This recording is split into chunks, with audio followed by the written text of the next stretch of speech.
Rest নেওয়ার তো কিছু নেই, বেড়াতে গেলে রেস্ট কি করে হবে। এই যে এই হচ্ছে আমাদের সিট। ডিনারে রয়েছে যে রুটি, চিকেন কষা। ও বাবা, প্লেট সাজিয়ে ফেলেছো তো দেখছি। খড়পুরিয়া কিনেছি 1000 টাকা KG. Welcome to an another blog. আরে বাপ রে বাপ, এই সেজেগুজে কোথায় যাচ্ছো? সেজেগুজে এখন এক ফোঁটা টাইম নেই কথা বলার। এখন বেরোবো আমরা হচ্ছে মানে যেখানে আমাদের কি বলো ডেস্টিনেশন। আমরা এখন বেরোবো সব খুলে মুলে ফেলছি। এরপরে তো গাড়ি পাবে বলে মনে হয় না। দিদি বলেছে হ্যাঁ অবশ্যই রেখে চলে যাবে। বলেছে এইসব খুলে রেখে যেতে, মাও বলেছে, সবাই বলেছে, তাই সব খুলে মুলে রেখে যাচ্ছি।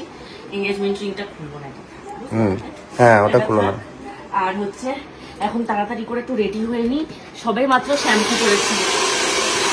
তাহলে এতক্ষণ কি করছিলে? লাস্ট মুহূর্তে এরকম হইচই করে রেডি হওয়ার কি মানে?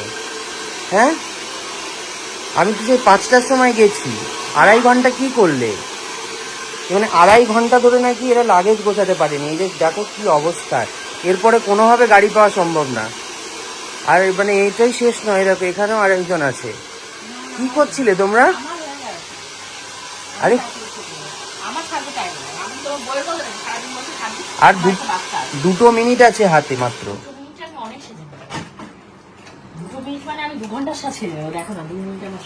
তাড়াতাড়ি সাজো, তাড়াতাড়ি সাজো। আমার মনে হচ্ছে না যে পাওয়া সম্ভব। তুমি কি করছো এদিকে? হ্যাঁ, কি কাজ করছো? এতক্ষণ কি করছিলে? এতক্ষণও কাজই করে যাচ্ছিলাম গো, আমরা একটু রেস্ট নিতে পারিনি। রেস্ট নেওয়ার তো কিছু নেই, বেড়াতে গেলে রেস্ট কি করে হবে। হয়ে গেছে, আমি প্রায় রেডি, আমি শুধু একটু লিপস্টিকটা পরে। কাউকে দেখেছো যে 8:15 গাড়ি আর 6:30টার সময় লাগেজ গোছাতে? এদের 2 বোনকে দেখো, এই যে 6:30টার সময় লাগেজ গোছাতে বসেছে, 8:15 গাড়ি। কিভাবে সম্ভব এভাবে বেড়াতে যাওয়া? আর লিপস্টিক পরতে হবে না, চলো অনেক হয়েছে। গাড়িটা বুক করো। গাড়ি বুক করা হয়ে গেছে। গাড়ি কোথায়? গাড়ি আসছে নিচে। ঠিক আছে, আসি। আর এই টুনটুনি এখনো ঘুমিয়ে আছে, টুনটুনি মনে হয় না উঠবে। ওকে ওই অবস্থাতে নিয়ে আমরা চলে ওর যাবো। মা আগে সেজে নি, তারপর তো ওকে তুলে সাজাবে। না ঠিক আছে, ওকে গাড়িতে উঠেও সাজানো যাবে। তো ফাইনালি এই যে রেডি হয়ে গেছি আমরা এখন রেডি হয়ে গেছি। দিদি ওইদিকে টুনটুনিকে এখন রেডি করছে। হ্যাঁ চলো চলো চলো, টাইম হয়ে গেছে। এতগুলো লাগেজ, নিচে আরো একটা আছে, 4টে লোকের 4টে লাগেজ। এখানেই আমার 2টো আর দিদিদের 2টো। এই কি করেছো ময়না? মামাম চিপস খাবে তো?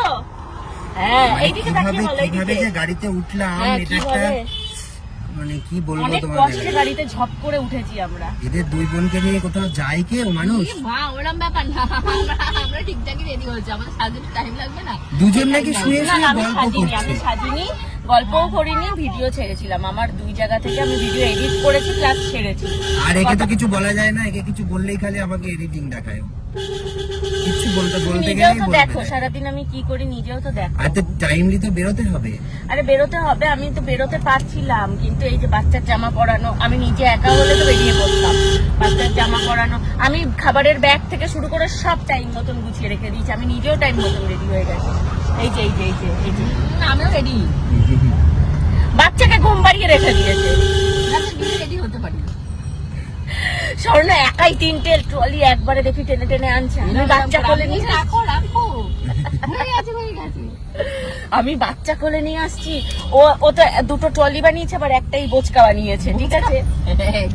হ্যাঁ, এবার আমার একটা ট্রলি, স্বর্ণর একটা ট্রলি, হাতে আবার আরো একটা ব্যাগ, আমাদের খাবারের ব্যাগ, যেটার মধ্যে আমাদের রাতের খাবার রয়েছে। মা আমাদেরকে রাতের জন্য একদম খাবার সুন্দর করে বানিয়ে দিয়েছে, চিকেন কষা আর হচ্ছে রুটি মা বানিয়ে দিয়েছে নিজের হাতে।